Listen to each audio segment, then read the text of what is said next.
Thank you, Vice Chair. Thank you, Hansul and GSF, for your presentation.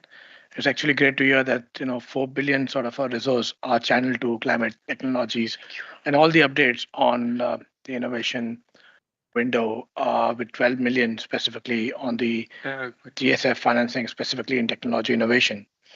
It is also pleasing to hear 105 projects in climate information and early warning systems with focus on LDC and SIDs as such, which I recollect from Hansul's presentation that the proportion of technology elements in adaptation is 41% and in mitigation is 26%.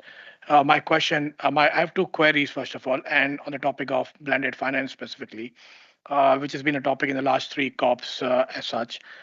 Given the the climate green climate funds recent initiative that you showed in South Africa specifically, if I remember the presentation, as such, what lessons have been learned about the effectiveness of blended finance in catalyzing private sector investment for climate projects, and how these lessons can be applied to future initiatives in developing countries specifically.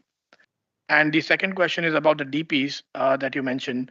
Are they limited to any certain types of organization only, or do you have local governments as DP? Also, do you have private sectors as DP? And if so, specifically if private sectors are also DP, whether the companies in the private sector are they implementing financing projects as part of their CSR activity to further the effort of GCF funding gap? Um, with regards to the point you raised, Kishan, with appreciation, on the blended finance, of course, GCF has a dedicated private sector arm called Private Sector Facility, through which we originate projects that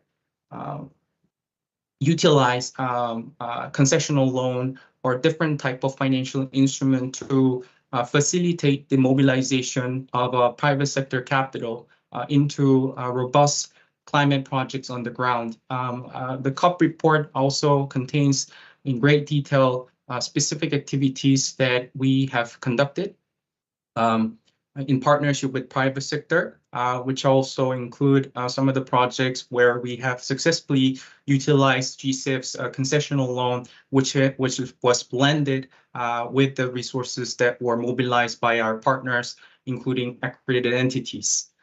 With regard to your point on delivered partners, whether or not the governments or local or sub-regional level can apply to become a delivered partners, whether or not private sector entity can become a delivered partner, and my short answer is yes.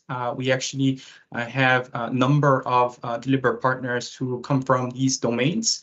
So yes, that would be my response. And whether or not there are cases where private sector companies have been supporting readiness grants by harnessing their CSR window. I don't have the data with me, but I'm happy to go back to relevant